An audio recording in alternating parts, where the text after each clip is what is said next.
coisinha e aí a gente vai nas atividades, tá? Tá. Pois, pois pronto. Ai, tô com as costas doendo.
E aí, Áurea? O que foi do carro? Olá.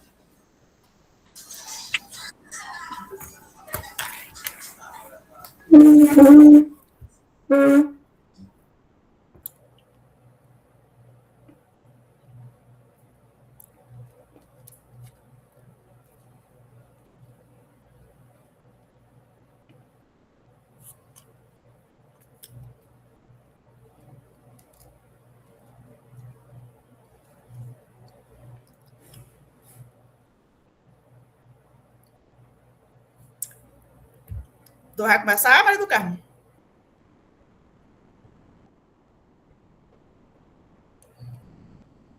Cadê a Daniele? Sim, meu amor, vou começar.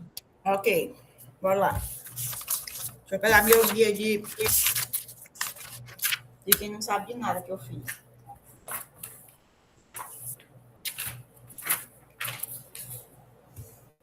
Lembra do meu guia? Olá, boa noite, meninas. Boa noite.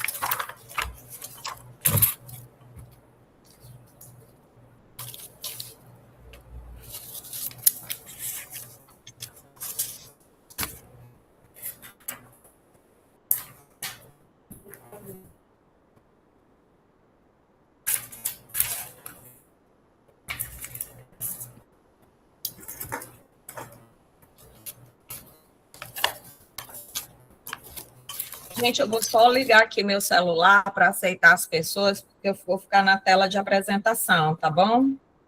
Tá.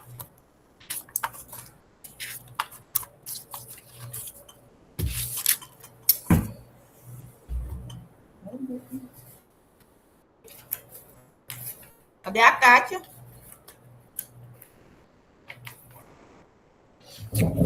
Aí não.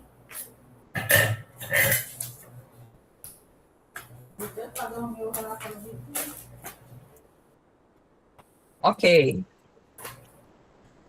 Pronto. Então, eu vou agora para a tela de apresentação, que aí quem pedir para entrar, eu olho aqui no celular. Okay. Gente, os critérios de classificação, eles são extremamente antigos.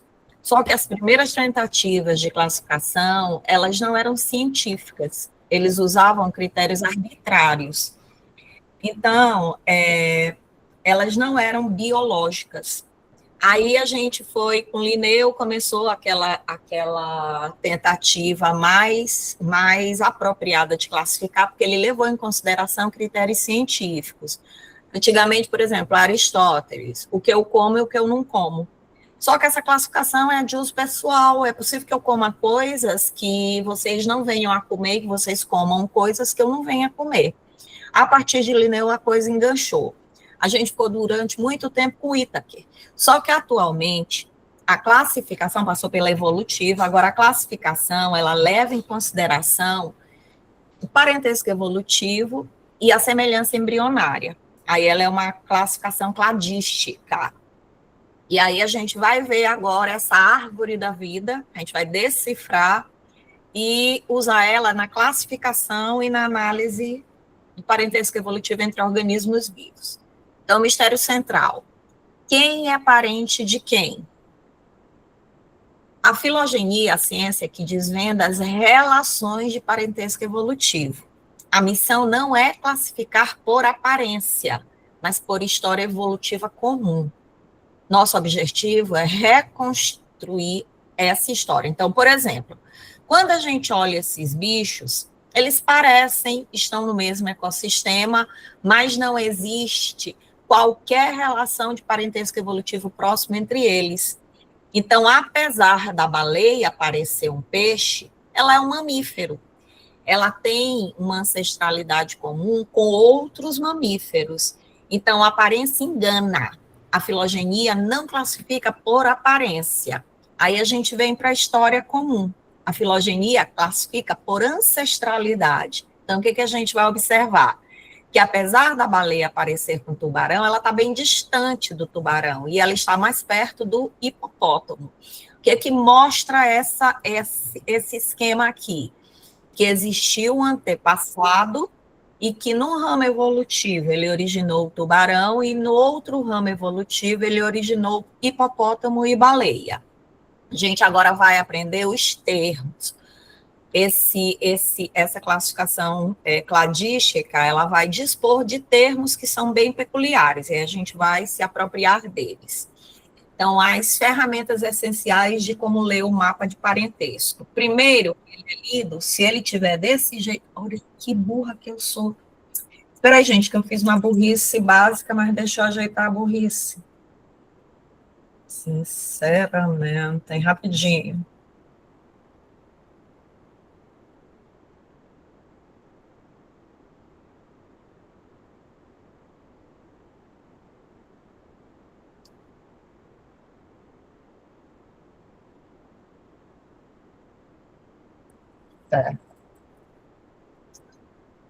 Então, o que a gente vai ver? Que a árvore filogenética, ela é analisada da base para o ápice ou de um dos lados para onde ela estiver apontando. Ó, se ela estiver apontando para cá, a gente analisa da esquerda para a direita. Se ela estiver apontando para a esquerda, se os terminais estiverem da esquerda, a gente analisa da direita para a esquerda. Se tiverem os terminais apontando para a direita, a gente analisa da esquerda para a direita. Então, vamos ver quais são os componentes. Primeira coisa, a gente tem a base, que é chamada de raiz. Aqui a gente usa termos que são muito comuns na classificação dos caules, por exemplo. Então, a raiz é a parte inicial, representa o ancestral mais antigo de todos os grupos do cladograma.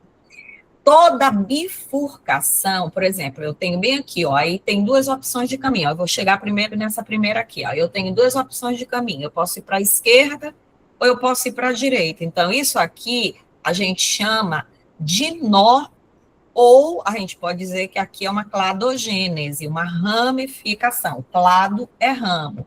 Então, aqui é um nó, esse nó aqui, ele representa um clado e também representa o ancestral comum a esse grupo e a esse grupo aqui. Aí eu vou nessa direção.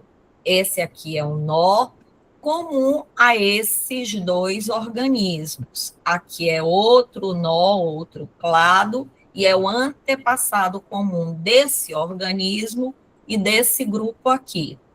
E, finalmente, aqui eu tenho um nó que vai ser comum a esses dois organismos. No final, a gente tem os terminais. Esse terminal não é mais antigo que esse, nem que esse. O tempo evolutivo é medido aqui na lateral, então todos eles estão no mesmo tempo evolutivo. Eu também não posso dizer que esse aqui é mais primitivo, que esse aqui é mais evoluído, não. Eles estão no mesmo tempo evolutivo e evoluído é aquele que tem o que o ambiente exige. A gente tem que analisar o contexto para saber. Obviamente, aqui eu tenho os terminais e do nó até o terminal, a gente tem os ramos. Ficaram claros esses termos? Ok, então, continuando. Maria do Não, Carmo, Suelen. tem a mão aqui, coisa. Só lembrando também que ele está próximo um do outro, esses ramos, não significa que eles são mais próximos, tipo, Por esse exemplo, pode esse girar, né? aqui e esse, eles Aham. estão pertos como esse aqui e esse, mas o parentesco evolutivo entre esse e esse é menor do que entre esse aqui e esse. Por quê? Porque esses dois têm um ancestral próximo comum exclusivo, o que mostra uma ancestralidade mais próxima, um parentesco evolutivo maior. É isso, né, Suelen? Perfeito, meninas. É isso mesmo. Sabe por quê? Porque muita gente confunde, né? Que a gente tem que olhar os nós. Olhar a árvore que vai dos nós, não da posição. Exatamente. Dos nós. Porque se for olhar quem é do lado, por exemplo, esse primeiro, o segundo aí, o primeiro do lado esquerdo, está mais perto do que esse outro. Se for olhar só pela proximidade, a gente pode se equivocar. Então, a gente tem que olhar sempre pelos nós, os nós. Ok. E Pode. Maria do Carmo, só Oi, uma. Ivan. Ali nas linhas verticais dos ramos, vai ocorrer anagênese, é? Anagênese é toda essa estrutura linear que tu vai ter, ó, esse cara aqui, ele vai passar por uma série de modificações, porque ele está caminhando no tempo evolutivo, mas não aumenta a diversidade. Tu tens aqui um e aqui no final tu continua com um. Então é um fenômeno anagenético. Agora a cladogênese, ela ao ramificar, ela aumenta a biodiversidade. Exatamente, Ivan. E essa linha corrida é o tempo evolutivo. Então, esse organismo, ele está numa existência ambiental, a gente pode considerar, por exemplo, um fóssil vivo, ao tanto de tempo que ele está se deslocando aqui sem... Oi, Aline. Sem haver modificação no caso, né? Sem haver modificação. Oi, Aline. Oi, Maria do Carmo. Aí, no caso, a cladogênese seria a bifurcação, não é isso? Onde acontece a Isso, bifurcação isso, é isso. a Cladogênese. cladogênese. E a linha reta, vamos dizer assim, né, que são os ramos, seriam a anagênese, né, assim? Exatamente, perfeito, é isso aí. Maria do Carmo, e também ali na bifurcação a gente tem a dicotomia e a politomia, certo? Isso, temos. A gente vai ver isso já já. E a gente também vai ver o que é um grupo irmão, o que é um grupo basal, o que são as características, as novidades evolutivas, as apomorfias e os vestígios evolutivos, que a gente chama de plesiomorfia. Vamos ver tudinho direitinho. Então, olha só. Regra de ouro da leitura do cladograma. Lembra que tu vai ler da base para o ápice. Então, o que importa é a ordem dos nós, não a ordem dos terminais. Então, por exemplo, observem que esse nó mostra a proximidade evolutiva entre B e C maior do que a proximidade evolutiva entre esse grupo irmão e A. Ó, A segrega mais cedo. A mesma coisa quando tu inverte. E outra coisa, eles não precisam ficar todos para o mesmo lado. A podia vir para a esquerda, B podia vir para a direita. Entenderam, gente? Então tem que ter cuidado. Aceita bem a Cândida, por favor. Poxa, ela não está aparecendo no celular. Espera aí. Gente, eu liguei o celular, mesmo que nada. Eu vou voltar lá, gente. Eu vou sair aqui do celular, porque não deu certo. Espera aí.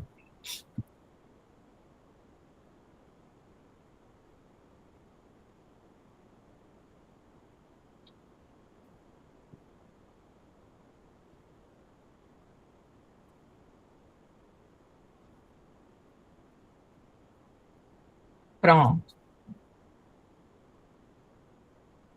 Aí a gente vai voltar lá. Espera aí, gente. Tem mais alguém querendo entrar.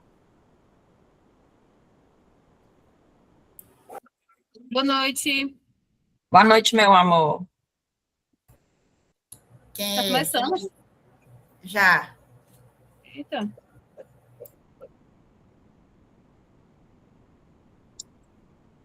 Apareceu, gente, para vocês?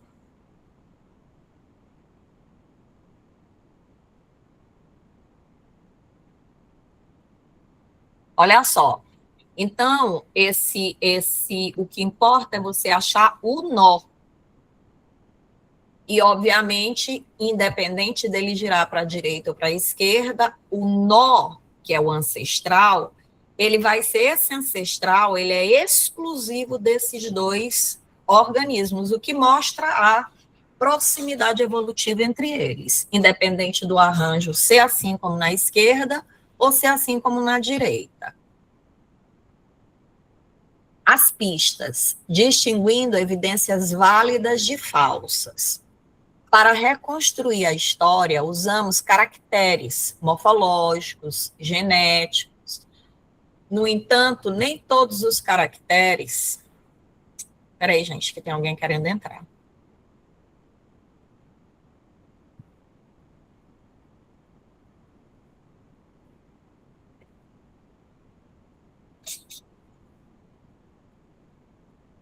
Acho que eu vou apresentar mesmo é por aqui, porque eu fico na tela. Aí eu apresento por aqui, para eu não ficar toda hora Tá bom saindo. a imagem, Maria do Carmo, dá para a gente ver direitinho. Então, olha só. O que a gente vai ter como pistas? Vocês vão imaginar o seguinte. Quando eu acho um ser vivo e eu quero descobrir qual é o parente evolutivo desse organismo vivo, eu não analiso esse indivíduo adulto, eu analiso o embrião dele, eu vou buscar características embrionárias. Só que aqui eu posso analisar pistas de indivíduos adultos que são anatômicas. Então, olha só, eu olho aqui a asa de um morcego do lado esquerdo e a asa de um inseto. O que eu percebo? Que anatomicamente essas peças são diferentes. A asa de um morcego é um braço modificado. E a asa de um inseto é uma estrutura, é um apêndice torácico membranoso. Então, isso aqui tem pele, tem osso, isso aqui só tem membrana, isso aqui é o braço modificado. E esse aqui é uma estrutura anexa do tórax do inseto. Só que essas duas peças, apesar de terem anatomia diferente, elas exercem a mesma função. Agora, o que é mais importante, lembra que eu disse para vocês que na filogenia a gente leva em consideração o desenvolvimento embrionário?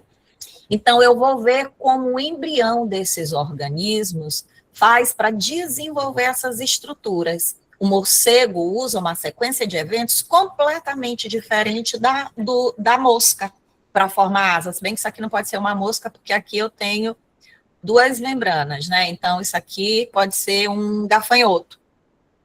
Aí, o que acontece?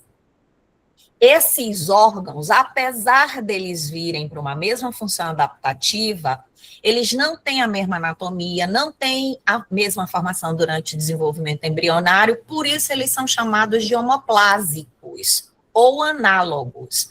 Então, análogos são estruturas que, apesar de desempenharem a mesma função, elas têm desenvolvimento embrionário e a anatomia diferente. Então, não mostra o parentesco entre eles, mostra uma mesma função adaptativa. É por isso que a gente diz que é uma evolução convergente, porque converge para uma mesma função adaptativa, que é o voo. Agora, isso é uma pista fraca, porque não vai diagnosticar parentesco. Agora, quando tu compara o braço do homem, a aleta natatória de uma baleia e a asa de um morcego, o que tu percebe? Que tem a mesma anatomia, tem os mesmos ossos, tem úmero, tem carpo, metacarpo, úmero, rádio. Então, os ossos que tu encontra no braço do homem, tu encontra na nadadeira da baleia, no morcego. Mas o que é mais importante é que esses animais desenvolvem essas estruturas com uma mesma sequência de eventos na vida embrionária. Então, mostra o quê? Provavelmente alguém no passado ensinou a eles como eles deveriam formar essas estruturas. Mostra uma ancestralidade comum, ou seja, um parentesco evolutivo entre eles. Agora, vejam bem, as funções podem ou não ser as mesmas, aquelas não são as mesmas. O que é relevante aqui é a mesma anatomia, o mesmo desenvolvimento embrionário. A função aqui não é a mesma. Põe uma baleia em cima de um edifício e empurrar ela não vai voar. Põe um morcego no meio do mar, ele não vai nadar. Então, as funções são diferentes. Anatomicamente e durante o desenvolvimento embrionário, entretanto, eles executam a mesma sequência de eventos. Isso mostra que alguém no passado ensinou a eles o que eles deveriam fazer para formar essas peças. Aí elas são peças homólogas. Já que elas diagnosticam uma ancestralidade comum, elas vão funcionar como evidências da evolução. Pois não, professora Márcia?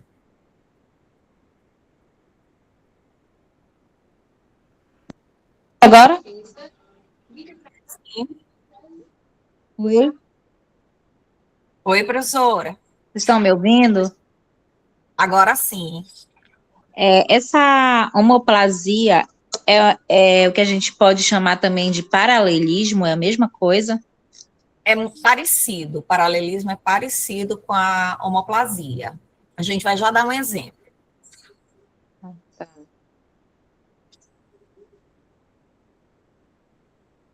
Oh, meu Deus. Não deu certo, eu tenho que ir lá para a apresentação para eu mudar. Alguém levantou a mão? Fui eu, Maria. Oi.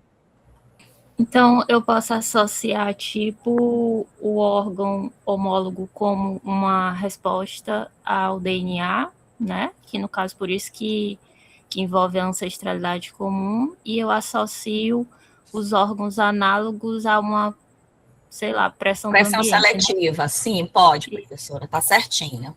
Uma pressão seletiva. Convergência adaptativa. E essa aqui adaptativa e essa aqui é irradiação. Irradiação adaptativa, exato. Ou evolutiva. Divergência adaptativa, né? O termo divergente é pouco usado, a gente usa mais irradiação adaptativa ou evolutiva, evolução, entendeu? Então, eu não associo a analogia, os análogos com DNA, só com a pressão do ambiente, né? Isso, professora. Por exemplo... Se não vai achar, né? Pode até analisar, mas aí não vai achar parentesco. Não, parentesco sempre tem, porque eles são animais, mas o que importa é que o grau de parentesco entre eles é menor, porque a distância que eles têm para o ancestral comum é maior. É isso que vocês têm que ver.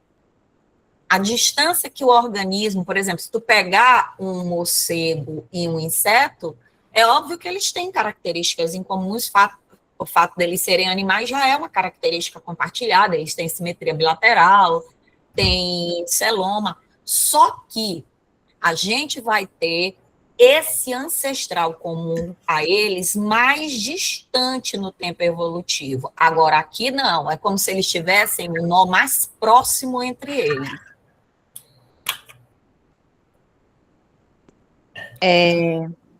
No caso, quando coloca aqui pista fraca, teria relação com aquela questão de que a homoplasia, né, ou analogia, ela leva à formação de grupos parafiléticos, né? Grupos que não são naturais.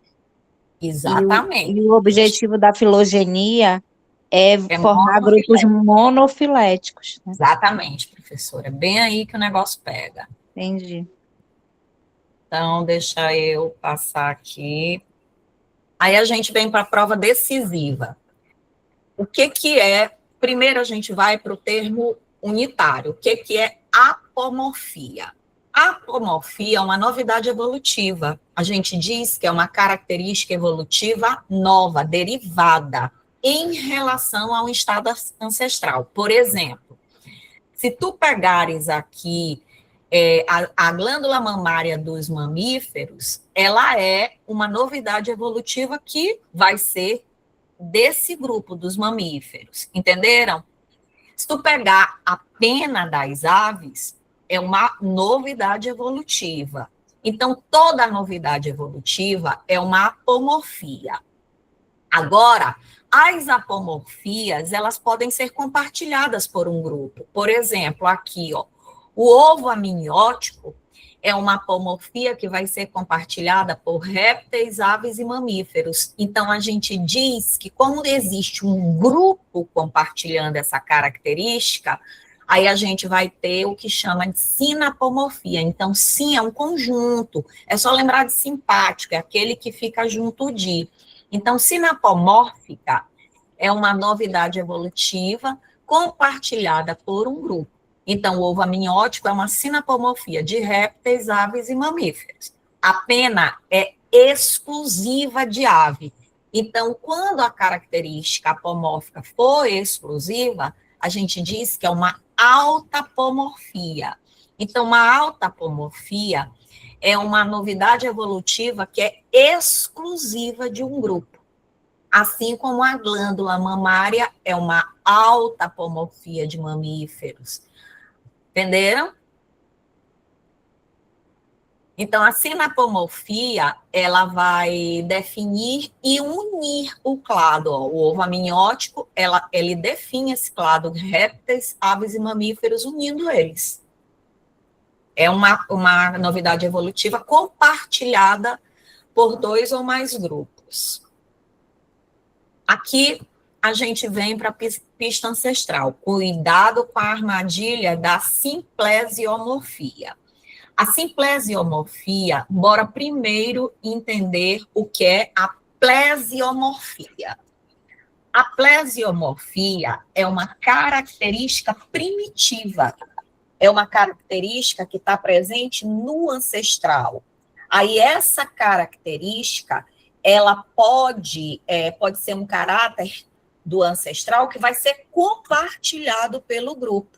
Então, por exemplo, se eu considerar aqui... Espera aí, que ficou ruim aqui. Deixa eu botar assim mesmo. Ó.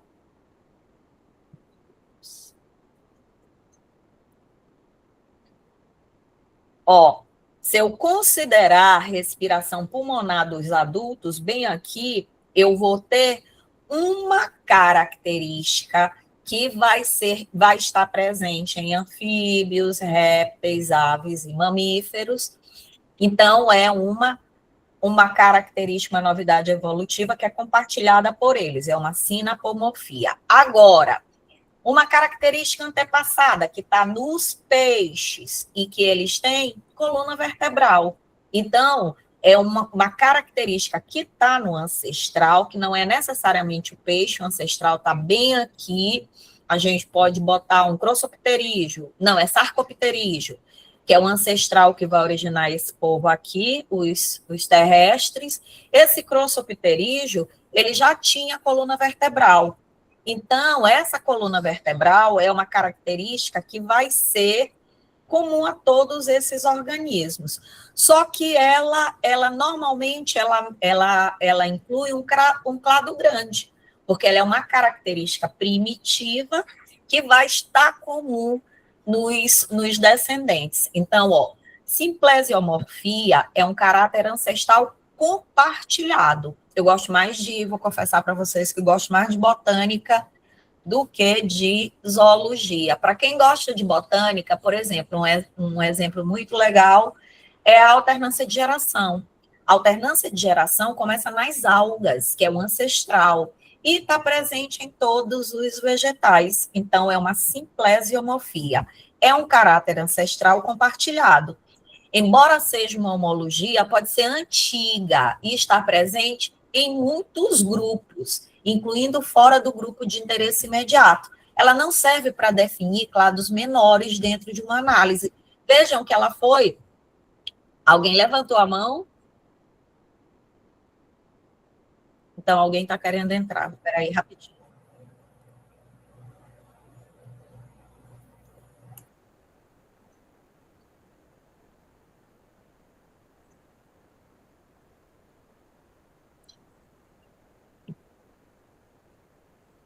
Oh, meu Deus. Não deu certo. Tá, deixa eu voltar para lá.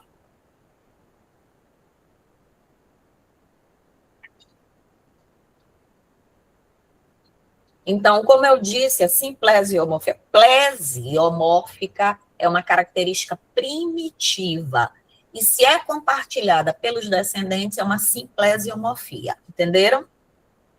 Aí ela é um critério muito abrangente. Não dá para dizer quem está mais perto de quem quanto ao parentesco evolutivo. Se eu sei que as vértebras estão presentes nos peixes, anfíbios, répteis, aves e mamíferos, porque o ancestral crossopterígeo tem, ou, sei lá, pegando o agnato, um agnato primitivo, eu vou ter quem é que está mais perto? É o peixe do anfíbio, o anfíbio do réptil? Eu não tenho um critério de colocação conjunta desse grupo, entenderam? Porque é um grupo muito abrangente. Veredito correto. Como agora... Volta bem aí. Tá. Deixa eu ver. Se for analisar o grupo dos vertebrados para frente, botando todo mundo, a vértebra é uma sinapomorfia, né? É uma novidade compartilhada por todos. Não, porque ela está presente no ancestral. Te lembra que uma simplesio... Mas o ancestral, ele não fica mais embaixo? Fica bem aqui, ó. É como eu estou te dizendo, é o crossopterígio. Mas você fala da vértebra. A vértebra surge... Aí é uma sinapomorfia, né? Não, aí Suelen. Mas o antepassado evolutivo deles, pensa que tu tem aqui ainda os agnatos. Eles estão entre esse grupo e eles já têm vértebra. Então, a vértebra está no ancestral e esses aqui também têm. Então, por isso que é uma plesiomorfia. Ela é uma característica que está no ancestral e os descendentes compartilham. Só que como todo mundo compartilhou essa característica, ela não é um bom critério para eu dizer quem é mais próximo de quem na classificação, entendeu? Então, eu não sei quem é mais, levando em consideração a presença de vértebra, quem é que está mais próximo, peixe de anfíbio ou ave de mamífero, entendeu? E essa classificação ainda é a tradicional. Lembra que isso aqui já tem uma incorreção. É, os répteis, as aves, né? Isso. Entendeu agora? Alguém levantou a mão? Tem 2 levantados. Maria do Carmo, boa noite, meninas. O Suelen, eu fiquei com a mesma dúvida que você. Ao estudar, igual esse ponto das vértebras estando ali, naquele risquinho, para dizer que é uma simplesiomorfia, né, uma característica primitiva e compartilhada, então, com todos os grupos, deveria estar aqui no iniciozinho do clado e não ali. Ali me faz interpretar que ela tem... ela começa a estar bem predominante no grupo do espírito. Tá. Mas a vértebra está errada aqui, professora, eu não tinha nem visto. A vértebra não está aqui, a vértebra, ela surge bem aqui, ó. Tá errada. Então agora ficou excelente, é isso aí. Tá errada. Se você analisar, por exemplo, usando a vértebra, né? Isso. A vértebra, a característica vértebra. E eu for analisar só o grupo das aves e mamíferos, né? Que aqui está aparecendo como um grupo irmão, né? Vamos supor, nesse caso aqui. A característica vértebra seria o quê? Uma sinapomorfia? É isso que eu quero saber. Por exemplo, aqui, se eu for analisar aqui nesse cladograma, né? Vamos supor que a vértebra está no lugar certo, que ela está no lugar errado, né? Então, ela é uma autapomorfia de peixe. É uma característica que esse povo aqui não tem, ela é exclusividade dos peixes, só que está errado vértebra aqui. Mas se ele estivesse no lugar certo? Aí era uma autapomorfia de peixe. Maria do Carmo. Não, estou falando aqui. Se tivesse na vértebra no lugar certo? Aqui embaixo, bem no ancestral. Aí, qual seria a relação dessa vértebra? Vamos supor que seja uma característica qualquer que esteja bem nesse ponto que está marcado aí. E eu falasse só de aves e mamíferos, com relação a essa característica que tu está marcando bem com tua mãozinha, que está aí, essa característica X, qual que seria a nomenclatura dela? Ela é uma simplesiomorfia. Simplesiomorfia, né? Por quê? Porque quem é esse cara aqui? É o ancestral. É o ancestral distal deles. E essa característica já está nesse ancestral. E aí, o que acontece? Essa característica não é um bom critério para eu usar Na na classificação. determinação dessa classificação, porque ele tem, esse aqui também vai ter, esse aqui também vai ter. Agora, na posição que ela está aqui, que está errada, ela é uma autapomorfia de peixe. Ok. Aí o slide que o programa aqui fez errado. Oi. E professora Márquia, a senhora ia falar alguma coisa, né? Era? Quem está com a mão levantada é o professor Furtado. Não levantei a mão. Não, então, professor Furtado. Boa noite. Eu já ia falar sobre as vértebras ali em peixe, né? Que não deveria estar lá. Né? Deveria estar lá embaixo, com a ancestral de todos os grupos lá em cima. Mas a minha questão é a seguinte: estão me ouvindo aí? Dá para ouvir? Sim. Sim. Com relação a esse caráter simplesiomórfico, no caso, nesse caso, as vértebras elas não indicam aí o nível de grau de parentesco entre esses grupos de animais aí em cima. Então, não serve para indicar um grau de parentesco entre os animais, correto? Um critério de classificação, ela não é um bom critério de classificação. Quanto ao grau de parentesco, ela indica sim, mas ela não é um bom critério para dizer... Critério de classificação, beleza, ótimo. Ok, entendi. Obrigado. Aí, modo tela cheia. Pronto. Aí... Ei, do Carmo, Oi, meu amor. um dia essa vértebra já foi uma sinapomorfia, né? Com certeza. Ano passado. Toda novidade evolutiva, porque se tu pensar nos protocordados que não tem, ela é uma apomorfia, e ela era comum aos primeiros vertebrados que surgiram, que eram os peixes, porque tu tinha condrictis e osteites, pronto, aí tu já tem uma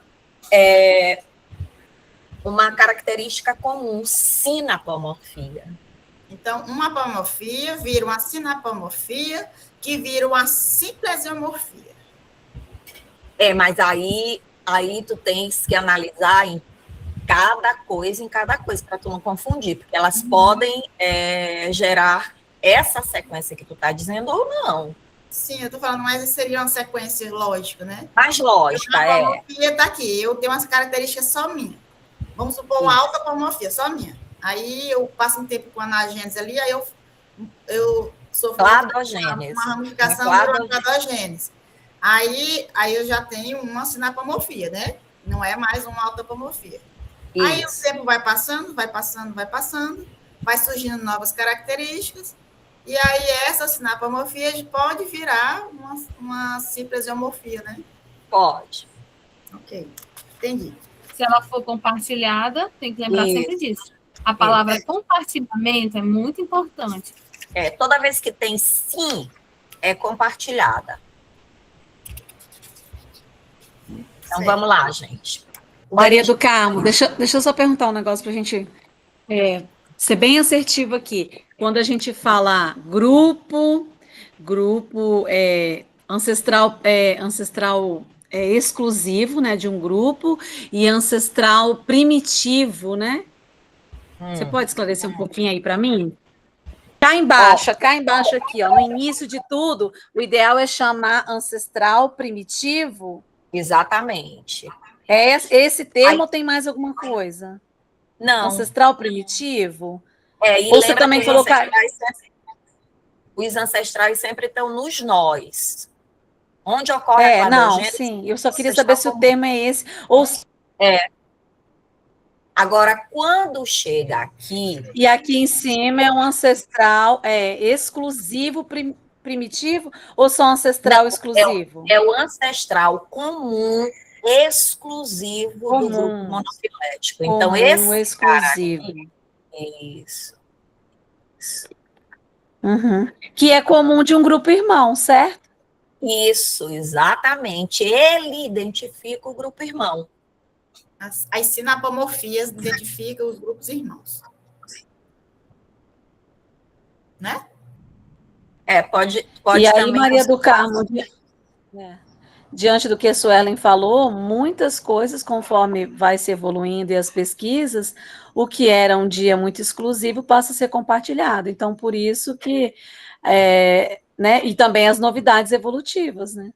E por isso que vira uma árvore, gente, porque ramifica para tudo quanto é lado. Quando tu olha, tem filogenia, a gente trabalhou há pouco tempo a filogenia dos moneras.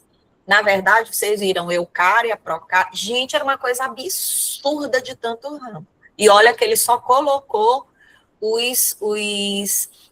as arqueo e o procária. É uma coisa gigantesca, gente, pra caramba. Então, olha aqui. Do Carmo, só voltando um pouco lá na simpleseomorfia, ela passa a ser simples quando quando a plesioomorfia é compartilhada entre vários grupos, é? Exatamente. É quando essa característica do ancestral, é como eu te disse, ó, pensa agora nas plantas. Metagênese ou alternância de geração é uma característica do ancestral evolutivo, que é a alga, e todas as plantas têm, entendeu? Presença de clorofila A e clorofila B, é um simpleseomorfia. Presença de amido, como açúcar de reserva, simpleseomorfia. Presença de clorofilas A e B, simpleseomorfia. Cloroplasta em geral, né? Exatamente, é uma característica do ancestral que é compartilhada por vários organismos. Nesse caso, entraria ali notocorda, vértebras, tubo nervoso dorsal, né? Seria um caráter simplesmente homomórfico, né? Isso, aí aqui tu pode até restringir crânio, caixa torácica, entendeu? Que é uma característica desse grupo aqui. Eles são craniatas, vertebratas, sei lá, e tem muita coisa para a gente pensar, pira o cabeção aí. Ok, o veredito correto. Eu ainda tenho uma dúvida. Calma aí. Olha, a autapomorfia, ela não serve como um caráter para a gente definir ancestrais, né? Porque ela é exclusiva de um único. Exatamente. A autapomorfia. Isso. A autapomorfia é uma novidade evolutiva exclusiva de um grupo. Ó, por exemplo, hemácia exanucleada, só mamífero tem. Diafragma, só mamífero tem. Aí, sei lá, ossos pneumáticos, só aves têm, entendeu? É uma característica exclusiva do grupo.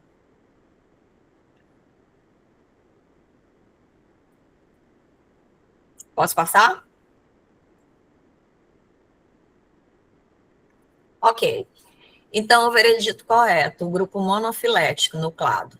Então, como a gente disse para vocês, o grupo monofilético é aquele que vai compartilhar um ancestral comum exclusivo. Então, se tu pega esse cara aqui, o que é o grupo monofilético? Todo esse povo aqui. Eu tenho que considerar todos os filhos desse pai. Se eu considero esse nó bem aqui, esse ancestral, o que é um grupo monofilético? São todos os filhos desse cara aqui. Então, a gente sempre pede para vocês escolherem aqueles em que o nó fica mais próximo do terminal. Então, por exemplo, Arcosáurea, onde ele vai formar o grupo do crocodila com as aves. Esse é um grupo monofilético, como Lepidossáurea, crocodilo e aves, segundo esse ancestral, é um grupo monofilético. Agora, olha só, gente. Se eu pego esse grupo aqui, esse nó aqui, e coloco Lepidossáurea, crocodília e aves, então eu deixei de botar testudines. Então, esse grupo aqui, ele vai ser parafilético, porque ele não está colocando todos os filhos do pai. Agora, se eu pegar, por exemplo, um organismo aqui, como os anfíbios, e considerar o crocodilo pelo habitat, pela forma do corpo, um anfisbênia, por exemplo, eu vou conectar eles por uma adaptação ao meio. Então, é homoplasia, analogia, e aí é um grupo polifilético. Então, monofilético é o grupo formado pelo pai e todos os filhos. O grupo é parafilético quando ele estiver considerando o pai e alguns filhos, ele não põe todos. E ele é polifilético quando ele estiver considerando organismos conectados por analogia, por adaptabilidade ao meio. Entenderam? Ó, por exemplo, ó, nesse grupo aqui, ele tirou as aves. Ele botou esses 3 aqui, o nó está aqui, e não colocou as aves. Então, esse grupo aqui não pode ser monofilético, porque excluiu um dos descendentes desse nó. Então, ele é parafilético. Entenderam? Parafilético é quando coloca alguns filhos do pai. Ele exclui um ou mais descendentes. Então, ó, o grupo tradicional dos répteis, que exclui as aves, ele é um grupo parafilético. Por quê? Porque as aves evoluíram dentro da linhagem dos répteis. Excluí-la torna o grupo dos répteis artificial e inválido. Só é válido o grupo monofilético. E agora, ó, ele vai juntar aves e mamíferos, porque tem o coração tetracavitário, porque tem endotermia. Gente, isso é adaptabilidade. Isso mostra uma homoplasia entre aves e mamíferos. Então, esse grupo é polifilético. O ancestral mais próximo do mamífero é esse. O ancestral mais próximo da ave é esse. Então, eles têm ancestrais diversos. Essa classificação é polifilética. Então, uma ficha de análise rápida, quando a gente quer classificar grupos filogenéticos, a gente tem que considerar os grupos monofiléticos. Quando ela considerar isso, obviamente, o critério tem todos os filhos do pai, ó, o ancestral comum exclusivo, inclui todos os descendentes, aí é válido, é um clado. Agora, se tu tiver com parafilético, inclui o ancestral comum, mas não põe todos os descendentes. Então, não é um clado válido. Agora, o polifilético, ele não serve como critério filogenético, porque o agrupamento dos organismos não leva em consideração a homologia, e sim a analogia ou homoplasia. Então, aqui, ó, análise de caso. Quem é o parente mais próximo do humano? Está aqui o humano, está aqui o ancestral comum. Então, aqui, o que a gente tem? A gente tem, começa a se analisar, tá vendo como os terminais estão virados para a direita? Então, tu começa da esquerda para a direita. Tu tens o primeiro ancestral que vai separar primeiro o rato. Aí, o segundo ancestral separa o orangotango dos demais primatas.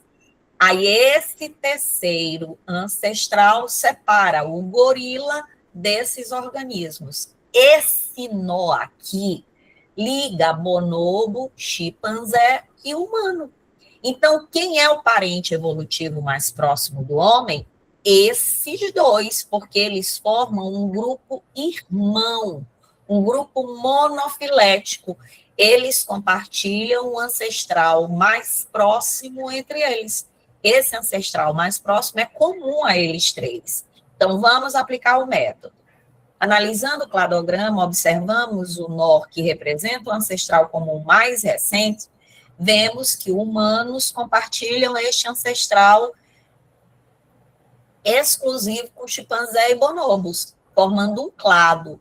Gorila é um grupo meio-irmão desse clado, sendo o parente mais próximo seguinte. Resposta: humanos, chimpanzés e bonobos formam um clado.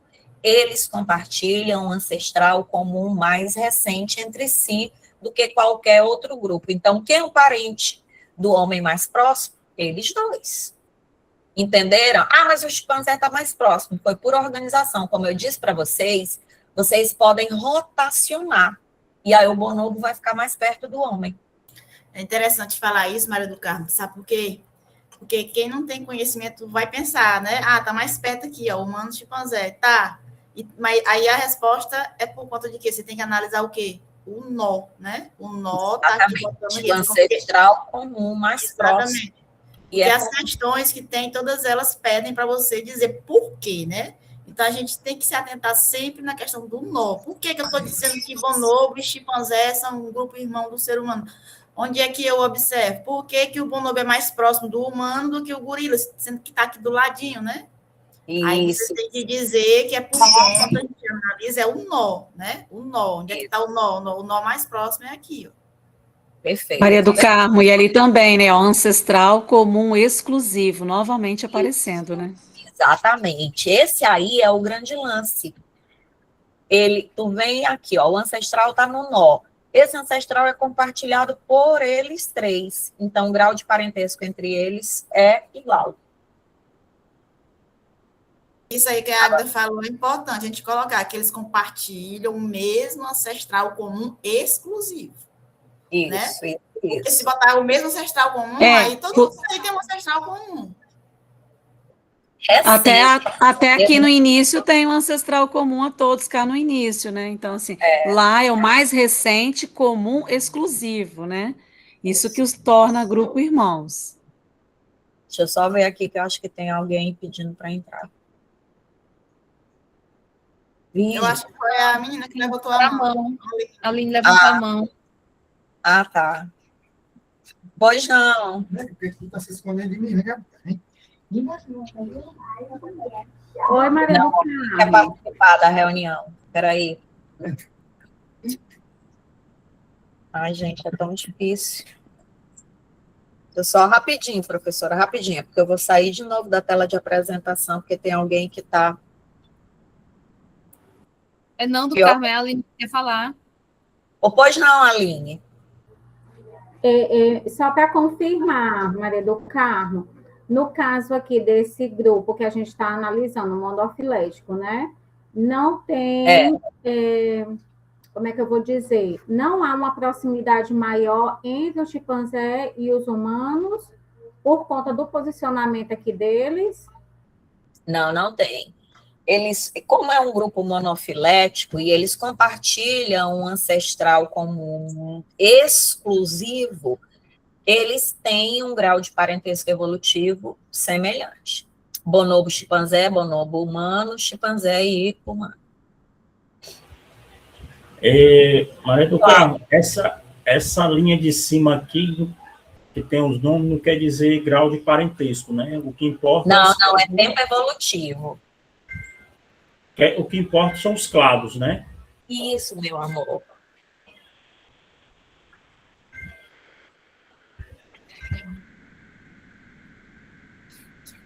Agora, ó. Maria do Carmo. Oi. Nesse caso também, isso poderia rodar, não é isso? Pode, ele pode rotacionar, professor. Isso. Ele pode sofrer uma rotação de 90, 180 e até 360 graus. É possível que venha para frente, um lado para o outro. Show. Ok. Então, a mentalidade do investigador filogenético. Pense em ancestralidade comum, não em semelhança ou aparência. Cuidado, gente, que em vez de colocar o nome, ele pode colocar a imagem. E o bonobo é parecido pra caramba com o chimpanzé. Use sinapomorfias. Lembra, gente, que sinapomorfia é uma novidade evolutiva compartilhada. Por exemplo, é certeza que existe uma sinapomorfia entre bonobo, chimpanzé e a espécie humana, homem. Gente, tem alguém querendo entrar. Espera aí. Só um instantinho. E agora a Meg tá carente, Antônio tá carente, aí todo mundo quer colo. Permitir, Mariluza.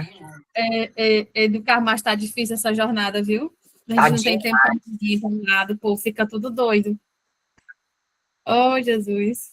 Pode apostar, amiga. E a gente deixa marido, filho, neto, cachorra, emprego. Tá acabando, minha gente. irmã. Calma. Tá perto. Vou ter que Tá escolher perto. dias agora. Então, olha só. Porque o cara não. Use sinapomorfias como provas decisivas que definem um clado. Então, o que são sinapomorfias? São novidades evolutivas compartilhadas pelo grupo. Então, bonobo, chimpanzé e homem certamente têm sinapomorfias. Então, só um minuto. Deixa eu falar aqui. Então, assim, se tiver qualquer questão perguntando sobre a ancestralidade, que vai ser sobre isso, a resposta é ancestral comum representado pela sinapomorfia tal. Não é isso? Pode ser se ele tiver te mostrado a sinapomorfia. Se não, tu diz que é um ancestral comum exclusivo. Fala próximo, ancestral próximo, comum exclusivo. Porque a minha irmã não tem de onde eu tirar ponto teu. Tá tudo certo. Do Carmo, a Jória quer entrar. Ah, tá. Tá. Deixa eu sair aqui, né? Porque meu computador, como ele tá com 1000 abas abertas, eu vou abrir, só fechar aqui umas abas de... Peraí, deixa só eu permitir logo minha amiga entrar. O meu computador nem suporta mais. Eu vou o fechar. meu tá piscando, gente. O meu tá só piscando preto. Também E o meu não tá tá reiniciando sozinho. Boa noite, gente. Boa noite, meu amor. Gente, se vocês olharem o tanto de aba que tem aberta aqui, por isso que ele tá lerto. Alguém pediu de novo para entrar? Levantando a mão do Carmo. Pois o Furtado para falar. Oi, professor. Pois, só voltando no esquema anterior, na imagem anterior, rapidinho. Tá, rapidinho. Deixa eu só... Pronto, esse aqui. Tá. No caso, se de repente pedisse para citar, no caso, sinapomorfia desses 3 grupos aí, bonobo, chimpanzé e humano, seria Ele tem que dar para a gente, sinapomorfias aí. Ele tem que dar para a gente, porque a gente não sabe, a gente não é especialista nesses bichos, então ele vai dar. Aí, uma vez eu acho que eu li num exercício que a gente fez, eu acho, professor, que é o tamanho de massa encefálica, mas eu não tenho certeza, de caixa craniana, parece que posição de dente. Mas todas as questões ele bota. Ele bota que... porque a gente, até mesmo que a gente precisa saber, por exemplo, protostomia, deuterostomia, aí celomada, ele bota. Imagina inclusive, por isso que eu questionei aquela hora que o Edmo estava falando, porque tinha um quadro lá com a sinapomorfia e o grupo não tinha que pensar ali. Aí ele foi falar, não sei o quê. Mas você estava lá, eu usava a tabela, estava lá dizendo na cara, era só pegar e copiar. Ele vai dar então, né? Com certeza. Ele sempre dá, ou no próprio gráfico, ou numa tabela, em alguma coisa. Ok. Seria impossível de saber. Porque seria difícil saber, né, cara? É muita coisa para não saber. Não, só aí é só para o especialista. Só para o especialista, para quem trabalha com primata. E olha lá. O que a gente precisa saber é identificar onde está a sinapomorfia, né? Como é que a gente identifica, saber quem é mais próximo de quem e o porquê. Aí, qual é a sinapomorfia que está ali, às vezes ele coloca deuterostome, tudo. São coisas que a gente tem que saber no dia a dia, não coisa assim estrambólica, né? Isso aí seria estrambólica ao cubo, nas galáxias. Né? Exato. Então, agora, mentalidade do investigador filogenético. Pense na ancestralidade comum, não em semelhança ou aparência. Use sinapomorfias como as provas decisivas que definem um clado. Reconheça que simplesiomorfias e analogias são pistas enganosas que levam a grupos artificiais, como eu falei ainda agorinha, gente. Tu juntar o mamífero e a ave, tu vai ter analogia, tu vai ter características que unem esses grupos, mas que não diagnosticam parentesco evolutivo, simplesmente a adaptabilidade, que é endotermia, coração tetacavitário. E simplesiomorfia, como muita gente tem isso, fica difícil tu usar isso como um critério classificatório. Desculpem. valide apenas grupos monofiléticos. Gente, lembrando, monofilético é o grupo formado por todos os filhos do pai, como classificações naturais. Lembre-se, a expressão mais evoluída é incorreta. Todos os taxos terminais atuais são igualmente evoluídos, cada um com sua história, com sua própria história. Inclusive, tem uma brincadeira que eu sempre faço com os meus alunos. Quem é mais evoluído? Uma bactéria ou um homem? Aí eles dizem, o homem. Pois é, agora vocês estão numa fonte termal de 90 graus, e tu tem uma bactéria termófila e o homem, e eu vou empurrar os dois nessa fonte termal. Um deles vai morrer, e não é a bactéria. Então, evoluído é aquele que tem o que o ambiente exige, é o que é qualificado, é o que é adaptado, entenderam? Então, tem que ter cuidado com isso. E como eu disse, se eles estão no terminal, eles estão vivendo o tempo evolutivo todinho, então, até agora, é porque eles têm qualificações e adaptações.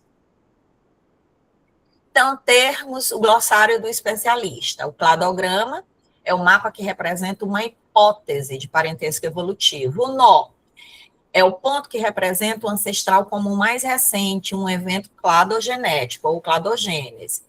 Sinapomorfia, a prova decisiva, um caráter derivado, quer dizer, uma novidade evolutiva que é compartilhada e que define um clado. Clado, ele é monofilético quando ele tiver todos os descendentes de um dado ancestral. Ele é parafilético quando ele deixar um descendente de fora. E ele é polifilético quando ele agrupar organismos que não têm homologias e sim analogias. Eles não têm ancestral comum exclusivo, eles estão bem separados, mas eles têm uma característica adaptativa. Alguém levantou a mão? Ok, investigação concluída, agora você tem as ferramentas para decifrar a árvore da vida. Pronto, agora tem as questões. Perfeita, maravilhosa.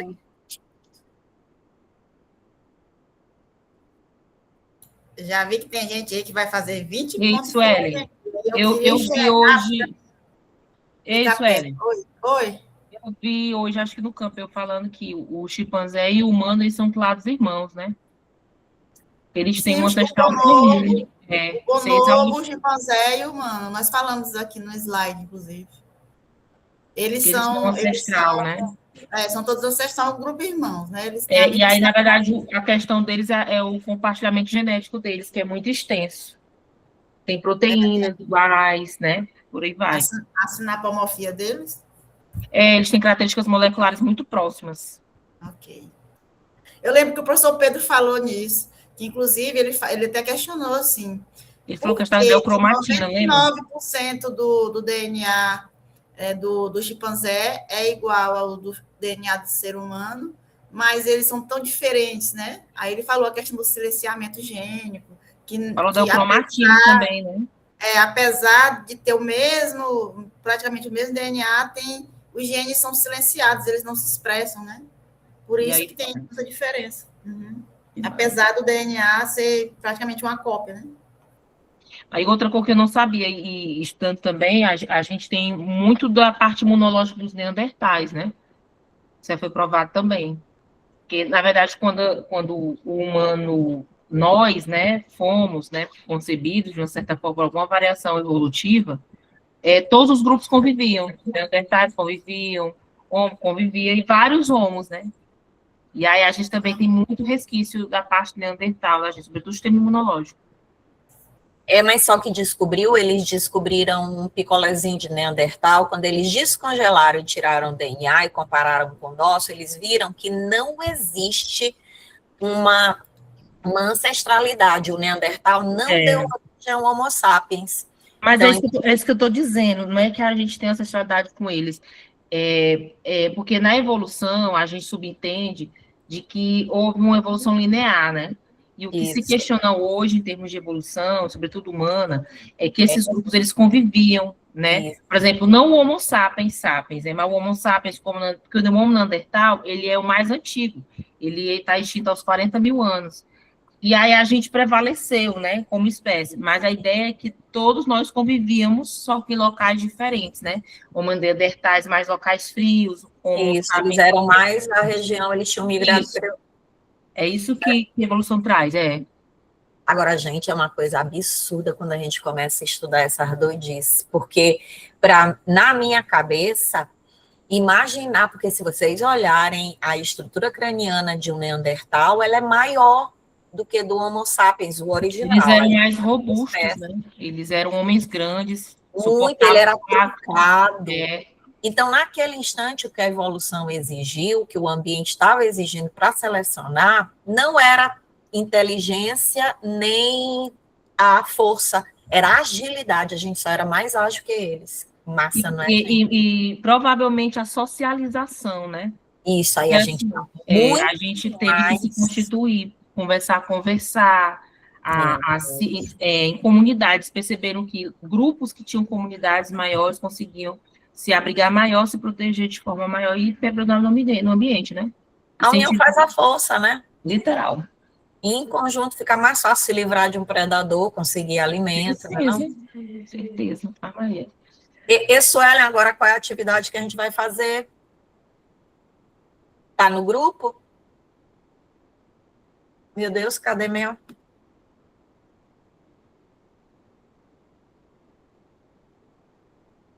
Suelen tá aqui, mute.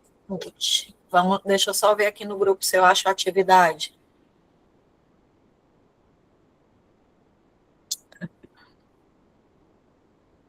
Filogenia.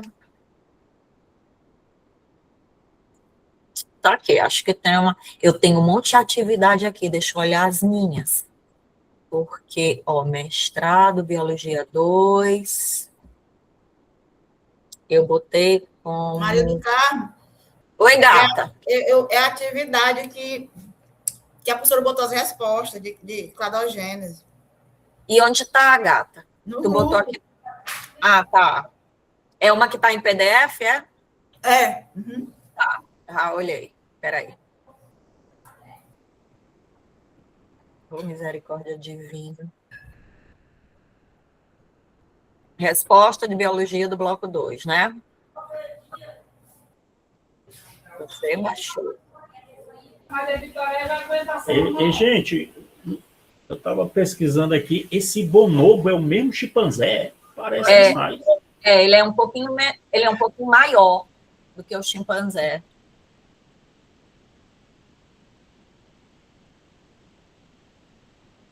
Ele é mais social, o chimpanzé é mais brabo. Olha que doida. Gente, eu gosto muito da parte de evolução humana. Eu comecei a ler Sapiens, né? Só que os aquele sabe do Yuri Harari, né? Só que os paleontólogos mesmo, eles não gostam desse livro, porque esse livro ele não tem embasamento científico. Aí eu comprei um outro que é de um cara que ele é especialista em pé. Então ele fez um estudo usando fósseis de seres humanos, né? De primatas, para entender como é que a gente evoluiu em termos de fala e locomoção, né? Então ele estudava a pé. E eu comecei a ler o Sapiens e achei muito legal, só que depois tinha umas paradas muito doidas, a evolução dele é muito diretiva, tinha muito traço de eugenia, né? Aquela questão de a gente ser melhor, entendeu? E quando não é, né? É evolução. Aí não dá. Não dá. E aí é interessante, esse livro como é que é, meu Deus? Ele é do Jeremy de Silva, ele é muito bom. Eu gosto de esse joia chama Desmond Morris. Como é que é o nome? O nome dele é Desmond Morris. Ele tem um livro chama O Macaco Nu. Cara, ele fala tanta coisa interessante da gente. Ele fala, por exemplo, de características adaptativas, por que ereção da coluna, a estrutura de, por exemplo, a anca desenvolvida nas fêmeas é um fator de atração sexual para os machos. Ele fala, assim, tópicos que tornam a disciplina extremamente interessante. Então, é uma coisa que assim, vale a pena comprar para ler, é uma leitura rápida. E ele é um livro grosso. Bota aí pra gente, bota no chat depois pra gente... Tá. Eu vou anotar para comprar depois. Eu ponho sim, ponho sim. Então, olha só, gente, aqui a gente tem as atividades de classificação respondida, né, de classificação sistemática e filogenética. Ó, objetivos. Entender as formas de classificações com ênfase em classificação biológicas e sua relação com a filogenia. Identificar os diferentes níveis de organização taxonômica. Interpretar árvores filogenéticas, identificando tempo relativo, relações de parentesco e capacidade preditiva. Investigar tipos de similaridades, homologias e homoplasias, utilizadas em métodos para a geração de hipóteses de relacionamento filogenético. Discutir sobre nomenclatura e estabilidade de nomes científicos. Aí, conceitos fundamentais. Classificação biológica, escola linneaniana, escola evolutiva, escola fenética e escola filogenética de sistemática, sistema hierárquico, categorias hierárquicas, taxonomia, código de nomenclatura, árvore evolutiva, fenograma, hipóteses filogenéticas, cladograma e filogenia, cladogênese, anagênese, grupo irmão, grupo natural, grupo artificial, analogia, homologia, homoplasia, caráter, estados de caráter, apomorfia, plesiomorfia, autapomorfia e sinapomorfia. Meta. Espera-se que os alunos reconheçam, identifiquem e descrevam a informação contida em árvores filogenéticas, compreendendo as conexões entre as diferentes formas de vida através do processo de descendência com modificação. Espera-se ainda que os mestrandos reconheçam a relação existente entre as classificações filogenéticas e as hipóteses filogenéticas, possibilitando assim interpretações mais profundas acerca do compartilhamento de características homólogas e da capacidade preditiva de diversos aspectos biológicos nas diferentes linhagens. Aí vem a bibliografia básica. Aí, atividade pré-encontro. Espera aí, meu Deus.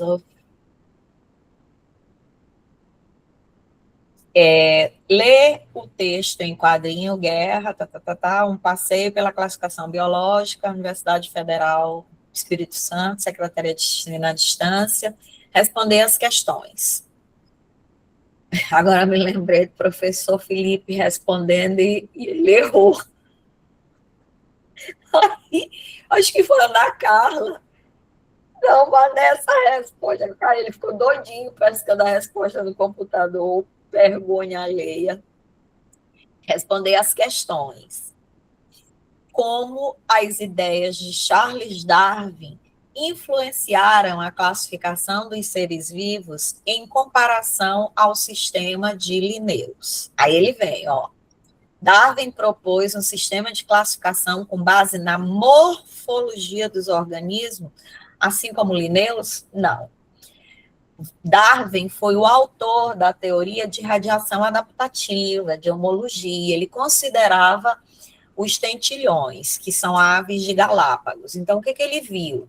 Que o Galápagos é um arquipélago cheio de ilhas, e ele observou que cada uma das ilhas ele tinha um tentilhão com um bico específico e que estava diretamente conectado ao tipo de alimento disponível na ilha. Então, ele imaginou que o alimento ele tivesse funcionado como fator seletivo. Ele determinaria que sobreviveria ou seria mais fácil evolutivamente sobreviver o pássaro que tivesse o bico competente para comer aquele alimento. Então, a frequência dele seria maior. E aí ele chamou essa força que escolheria o bico mais apropriado, determinada pelo que o ambiente tinha de seleção natural. E aí ele viu que todos esses tentilhões, eles guardavam características comuns, que eles tinham o mesmo padrão de formato do corpo, a anatomia deles era muito parecida, e que eles desenvolviam as estruturas com a mesma sequência de evento durante a vida embrionária, que remetia a uma ancestralidade comum e, portanto, um parentesco evolutivo. Então, Darwin introduziu a ideia de que as espécies evoluem e compartilham ancestrais comuns, o que levou à reestruturação da classificação com base nas relações evolutivas. Aí, obviamente, ele não foi o primeiro a sequenciar o DNA, ele era Zé Cueca em genética. E as teorias de Darwin, elas não tiveram impacto significativo na taxonomia, é molecagem, né? Até hoje a gente sabe que o critério que a gente usa para classificar é a homologia. Então, a opção correta, letra B de bola. Aí ele diz, ó, Darwin introduziu a ideia de que as espécies evoluem e compartilham ancestrais comuns, o que levou à reestruturação da classificação com base nas relações evolutivas. É só a gente pensar, gente. O que Darwin era extremamente observador? O que ele observou?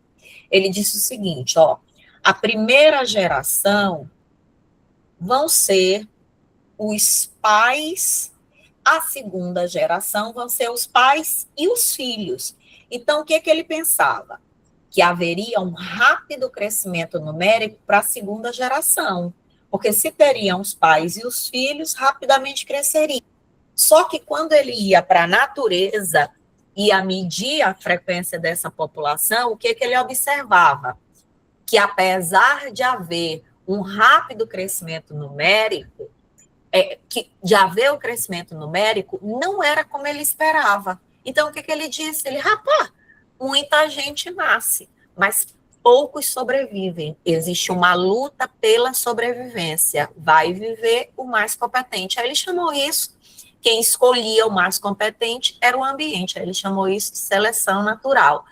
Lembrando que a luta pela sobrevivência não é de indivíduo versus indivíduo. Por exemplo, não adianta eu eliminar um competidor se eu não tiver a característica que o ambiente exige. Eu elimino ele, mas eu também vou ser eliminada.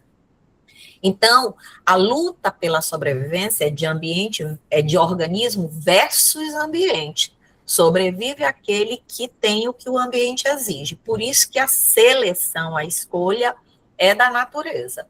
Sobreviverão os organismos que apresentarão a característica mais adaptativa. Aí vem, Will Henning é conhecido por fundar a cladística. Qual é a principal diferença entre a classificação cladística proposta por Henning e os métodos anteriores de classificação? A cladística agrupa organismos exclusivamente com base em semelhanças morfológicas. A cladística utiliza a análise de parentesco evolutivo e características derivadas para a formação de grupos monofiléticos. Gente, isso aqui que o professor errou, porque a resposta correta é letra B. Só que aqui no gabarito, olha só. Ah, não, tá certo. Não foi essa que ele errou, não. Ele errou outra.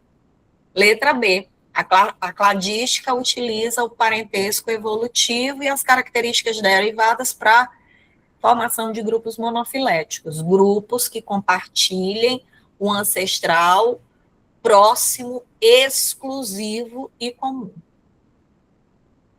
3. Ó, ele diz o seguinte: como os métodos modernos de análise, como o uso de cladogramas, têm sido importantes para a atualização da ciência da classificação biológica. Cladogramas permitem agrupar organismos e, quando esse apenas vem, ele já vem com erro. Apenas com base em características externas visíveis, sem considerar a evolução, ela é baseada na evolução.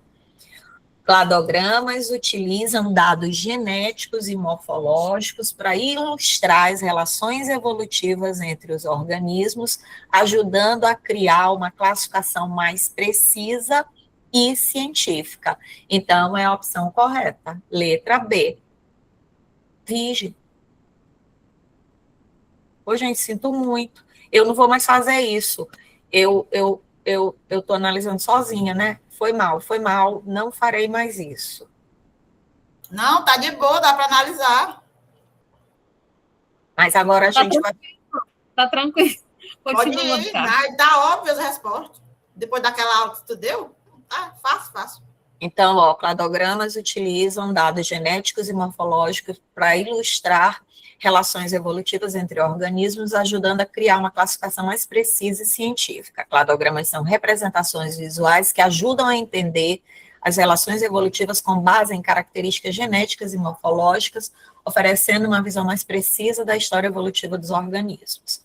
Terceira, porque a inclusão de metodologias científicas robustas nas análises filogenéticas representou um avanço significativo na taxonomia e classificação dos seres vivos.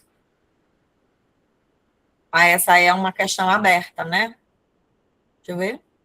Só ver se tem opção. Não, amiga, tem opções. correta. A, B, C, D, D. Porque permitiu a padronização global das classificações biológicas, eliminando totalmente qualquer necessidade de revisão taxonômica. Era doido. Porque essas metodologias permitiram a identificação de novas espécies com base exclusivamente lasca em características morfológicas, sem a necessidade de dados genéticos, não. Porque não vou mais falar. Porque proporcionou uma base objetiva e replicável para a construção de árvores filogenéticas, aumentando a precisão na identificação de relações evolutivas e permitindo a revisão de classificações antigas com base em novas evidências. Porque introduziu a capacidade de classificar organismos exclusivamente a partir de características ecológicas, sem considerar aspectos evolutivos. Letra? C, obrigada. C.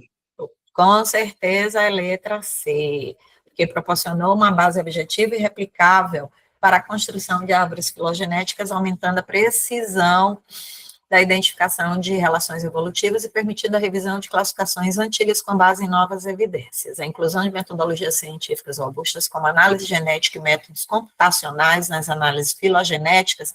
Vocês lembram que existem algumas características filogenéticas que eles precisam da ajuda do computador. Lembra que a professora Márcia mostrou para a gente que...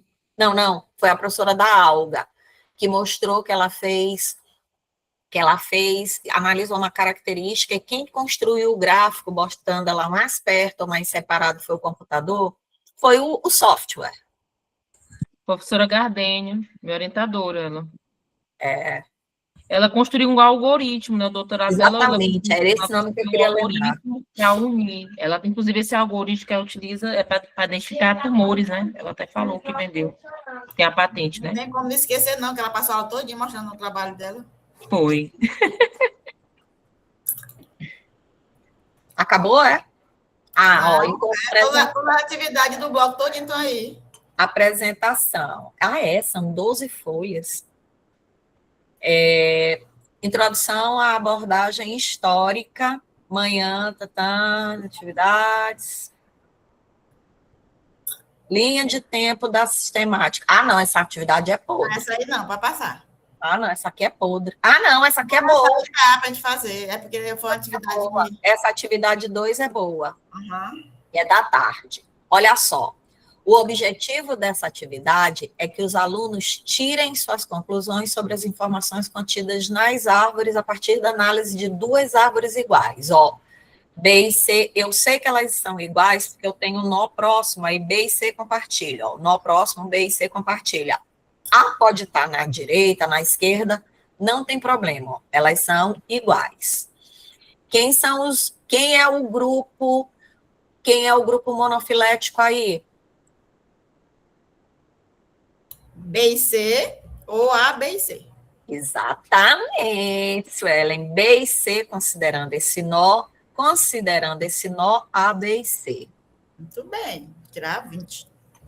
E grupo irmão, B e C? B e C é o grupo irmão e A, B e C também. É? Porque o A, o B e o C, eles compartilham. Mostra aí o pauzinho aí. Sim. Ele sim. tem uma sinapomorfia bem aí, ó.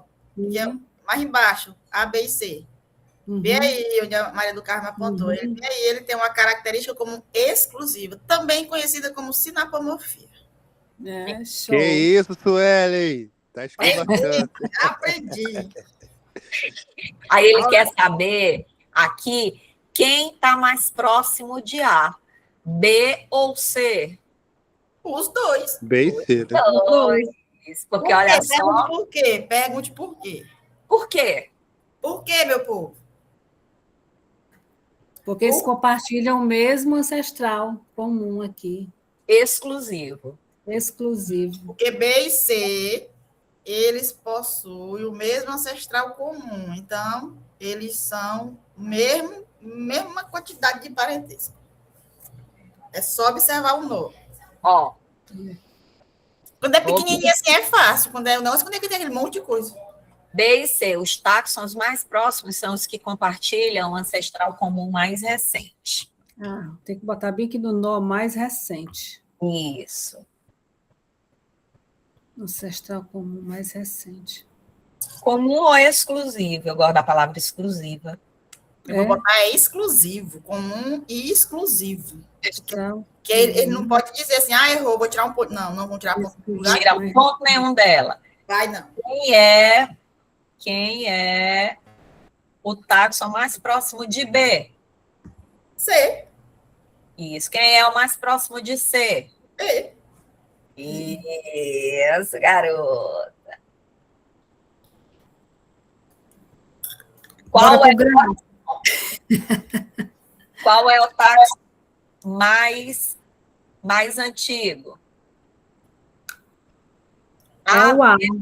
Não, é o A, porque o nó dele é o primeiro que foi formado, né? Não. Não? O que tu vai ter, esse ancestral foi primeiro formado. A, B e C, mesmo tempo evolutivo. Quer ver? Vamos ver aqui, ó. Ô, meleca. Espera aí. Qual é o táxon mais antigo? Na realidade, essa resposta depende da definição dos grupos. Essa não é uma pergunta que a filogenia responda. O que a gente sabe é que A, B e C, eles estão no mesmo, eles vivem o agora, porque o tempo evolutivo, ele caminha assim na lateral, ó. E eles estão no mesmo tempo evolutivo. Então, não dá para dizer quem é mais antigo, que seria a mesma coisa. Minas, boa noite. Boa noite.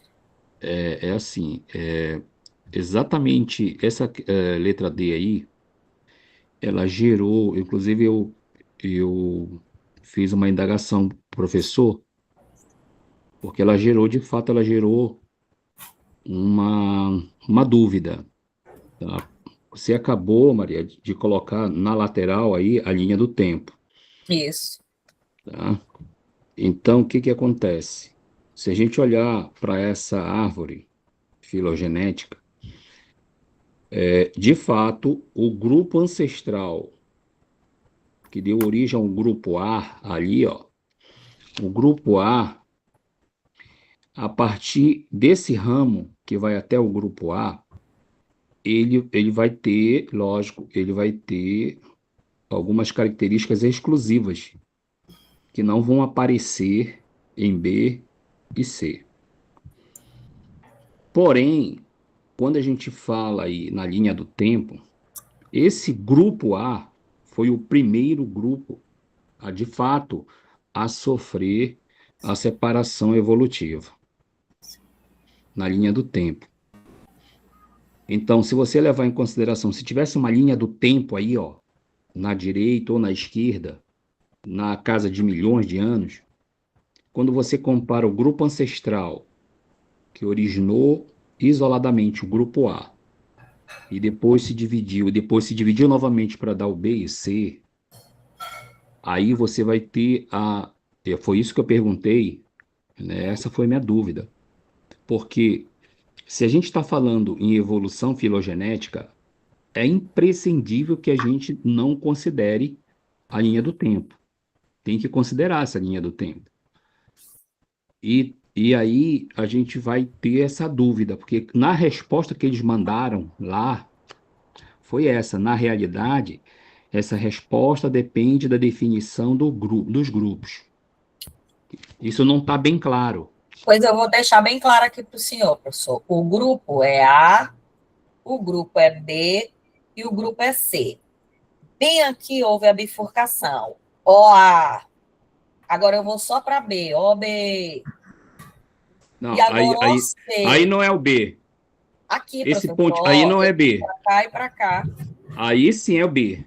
É o tempo. Aí é história evolutiva só de A. Não, professor, quer ver? Olha, A não está aqui. A tá. Aí é história evolutiva só de A. Escute, amor. Ó. A tá no terminal, ele tá bem aqui. B tá bem aqui.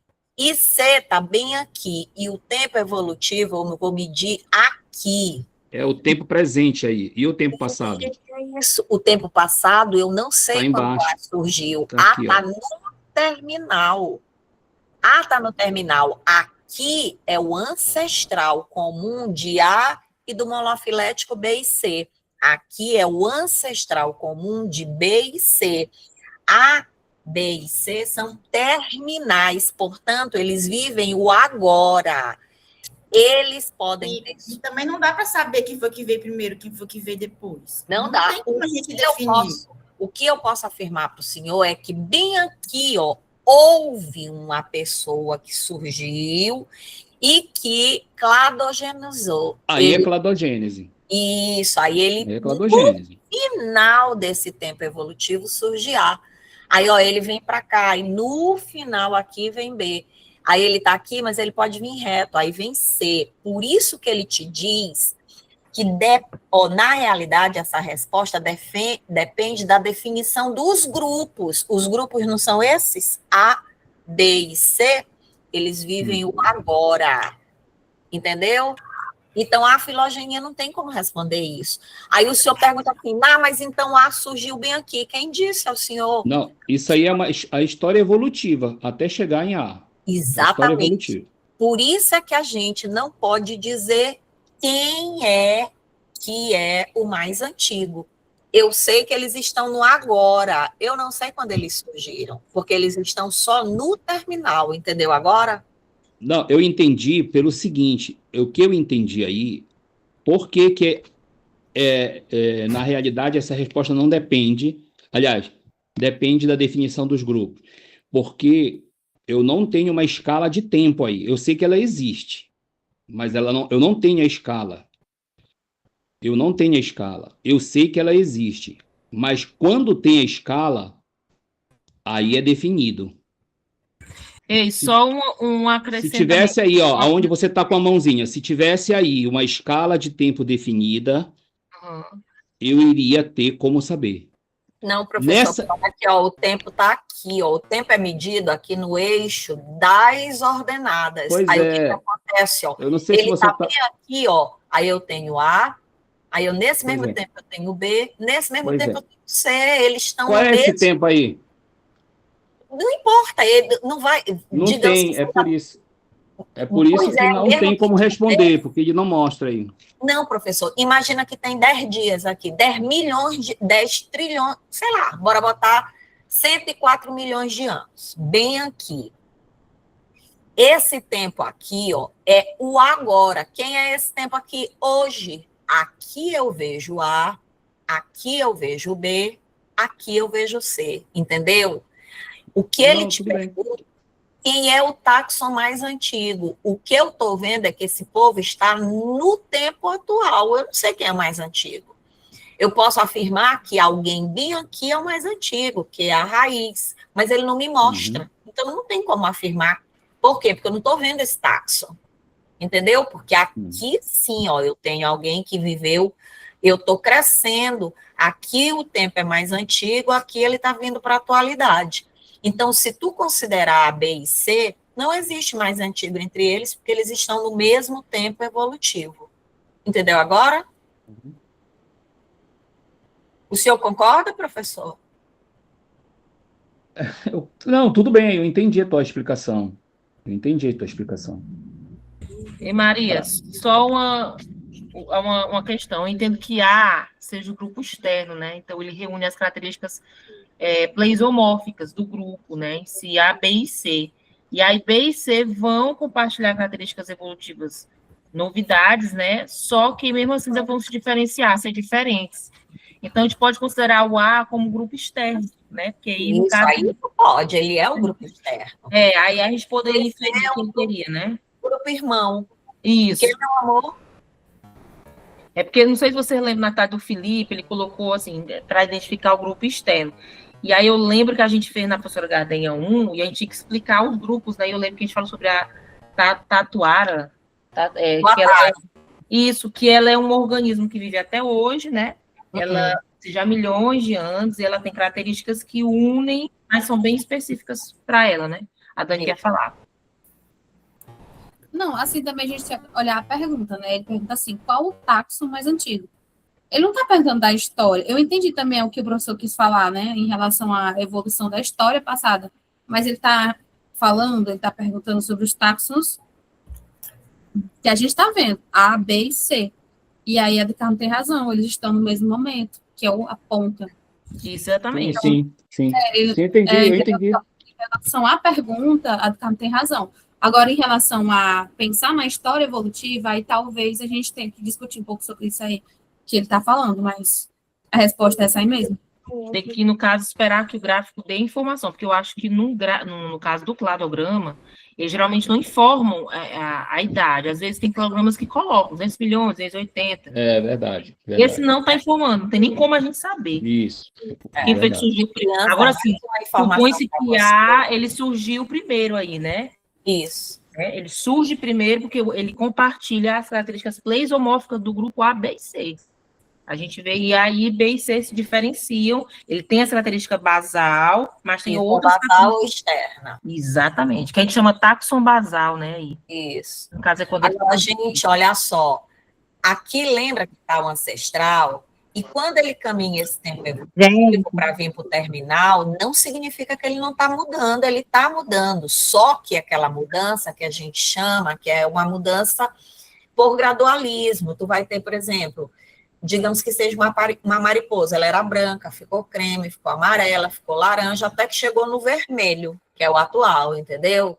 Então, isso aqui tem mudança, só não tem a diversidade, não abre direto aqui, ó. Essa aqui é branca, essa aqui é amarela, essa aqui é vermelha, entendeu? Gente, eu fiz uma anotação aqui, que eu acho que vai contribuir aí com essa distinção entre cladograma e filogenia, porque eu anotei aqui, que o cladograma, ele mostra relações de ancestralidade comum sem escala de tempo.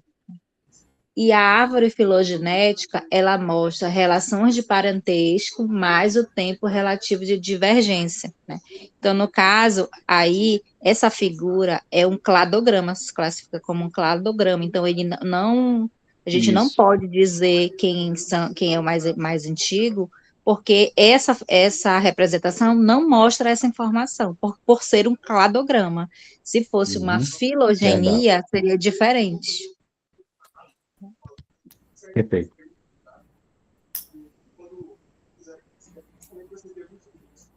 Aí, letra E. Os táxons A e C representam uma linhagem evolutiva completa. Gente, ó, quem é o ancestral comum a eles, não é esse? Para ser, lembra que para ser um grupo natural, ele tem que ser monofilético, tem que colocar todos os filhos, e faltou B. É o que ele diz, ó, não, pois B também é descendente, do mesmo ancestral comum mais recente de A e C e não está incluído. Como é o nome desse grupo, que não é monofilético? Não colocou todos os filhos. Parafilético. Parafilético. Isso. Ô, meleca, ô, desgrilho, ó. Que foi? Para nós xingar também? É porque passou lá com resposta e tudo. Os táxons A e B representam uma linhagem evolutiva completa, ó. A e B é o mesmo caso. Se esse é o ancestral comum de A e B, ele não colocou C, que também é filho desse nó bem aqui. Então, ele não é completo, continua parafilético. Os táxons C e B representam uma linhagem evolutiva completa, é aquele grupo monofilético. Então, sim. Os táxons A, B e C representam uma linhagem evolutiva completa? Sim. Quando a gente coloca todos os filhos do pai, ela é monofilética, ela é completa. É possível saber qual é a espécie ancestral?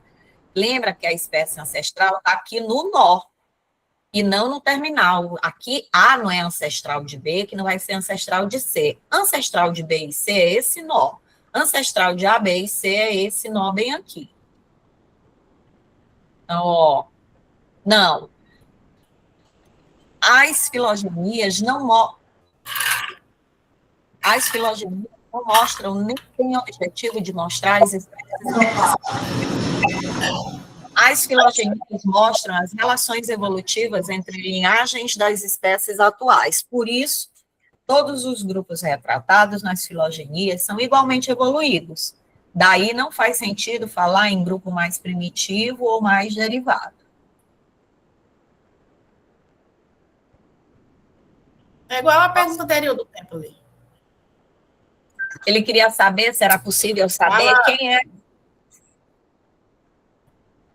Na letra E? A Aguida quer falar. Maria do Carmo, ali na letra I, é possível você estar nessa daí, que aqui minha internet deu uma caidinha. É possível saber qual é a espécie ancestral. Aí você já falou essa que é não, né? Agora, se perguntasse qual era o ancestral comum mais antigo, aí a gente poderia demarcar como a raiz ali, né? Uma setinha na raiz, lá embaixo. Pode ser, né? Pode ser aqui para B e C. O que eu não posso dizer é que A é ancestral de B, que B é ancestral de C, porque eles estão no agora. É como se eu dissesse que, sei lá, eu sou ancestral do chimpanzé. Boa, boa, Maria. Né? Sempre suspeitei, viu? Sempre suspeitei. Ó, ancestral comum mais recente, relação de proximidade evolutiva, grau de parentesco, grupo monofilético, parafilia e exclusão de táxons, limitações da árvore filogenética não mostram espécies extintas diretamente, apenas inferências sobre ancestralidade, não mostram características ou adaptações específicas, a menos que incluídas de propósito, leitura correta da temporalidade, mostra a ordem de ramificação, não necessariamente tempo absoluto. Não é possível dizer qual é o grupo mais antigo, apenas observando os táxons das pontas. Ei, Maria do Carmo, vamos... Oi, deixar a atividade 3 para a próxima aula. É bom, já está todo mundo cansado. Nós vamos parar aqui, né? Pode parar a gravação, né? Tem muita coisa para gente falar. A atividade dele a gente termina amanhã. Muito bom.